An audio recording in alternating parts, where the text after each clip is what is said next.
komponen sistem informasi pemasaran modern. Untuk melaksanakan tanggung jawab analisis, perencanaan, implementasi, dan pengendalian, manajer pemasaran memerlukan sistem informasi pemasaran. Peran sistem informasi pemasaran adalah menilai kebutuhan informasi manajer, mengembangkan informasi yang dibutuhkan, dan mendistribusikan informasi yang dibutuhkan, dan mendistribusikan informasi tersebut secara tepat waktu. WIS mempunyai 3 komponen. Yang pertama, sistem pencatatan internal, yang meliputi informasi tentang siklus pesanan sampai pembayaran, dan sistem informasi penjualan. Yang kedua, sistem intelijen pemasaran, kumpulan prosedur dan sumber daya yang digunakan oleh manajer untuk mendapatkan informasi setiap hari tentang perkembangan penting dalam lingkungan pemasaran. Yang ketiga, sistem riset pemasaran, yang memungkinkan pengumpulan, analisa, dan pelaporan data dan temuan yang relevan terhadap situasi pemasaran tertentu. Menganalisis lingkungan makro.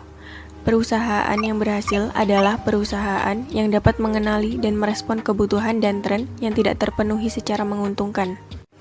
Kebutuhan dan tren. Perusahaan akan selalu berusaha menciptakan solusi baru terhadap kebutuhan yang belum terpenuhi. Mengidentifikasi kekuatan utama. Perusahaan mengamati 6 kekuatan utama, yaitu demografi, ekonomi, sosial budaya, alam, teknologi, dan politik hukum. Lingkungan demografis. Menjadi kekuatan utama yang diamati pemasar adalah populasi, karena masyarakat adalah pembentuk pasar. Lingkungan demografis. Kekuatan demografis utama yang diamati oleh pemasar adalah populasi, karena masyarakat adalah pembentuk pasar yang terdiri dari pertumbuhan populasi dunia, bauran usia populasi, pasar etnis dan pasar lainnya, kelompok terdidik, pola rumah tangga, dan perubahan geografis dalam populasi. Lingkungan makro utama. Kekuatan lingkungan makro sangat mempengaruhi peruntungan pemasar di antaranya. Perkembangan dalam lingkungan ekonomi. Daya beli yang tersedia dalam ekonomi tergantung pada penghasilan, harga, dan tabungan.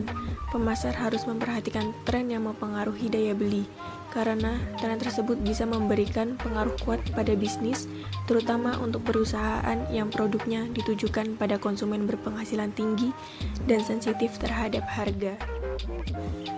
Lingkungan sosial budaya. Masyarakat membentuk kepercayaan, nilai, dan norma yang menggambarkan sebagian besar selera dan preferensi konsumen.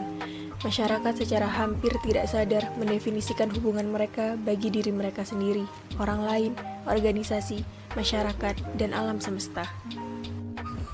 Lingkungan alam. Pemasar harus menyadari peningkatan kekhawatiran masyarakat tentang kesehatan lingkungan. Banyak pemasar yang menerapkan program pemasaran pelestarian dan penghijauan yang memberikan solusi lingkungan yang lebih baik sebagai hasilnya. Lingkungan teknologi. Pemasar harus memperhitungkan tingkat perubahan teknologi yang semakin pesat, peluang inovasi, anggaran yang beragam, dan semakin banyaknya peraturan pemerintah yang dibawa oleh perubahan teknologi. Lingkungan politik hukum. Pemasar harus bekerja dalam banyak hukum yang mengatur praktik bisnis dan bekerja sama dengan berbagai kelompok kepentingan khusus.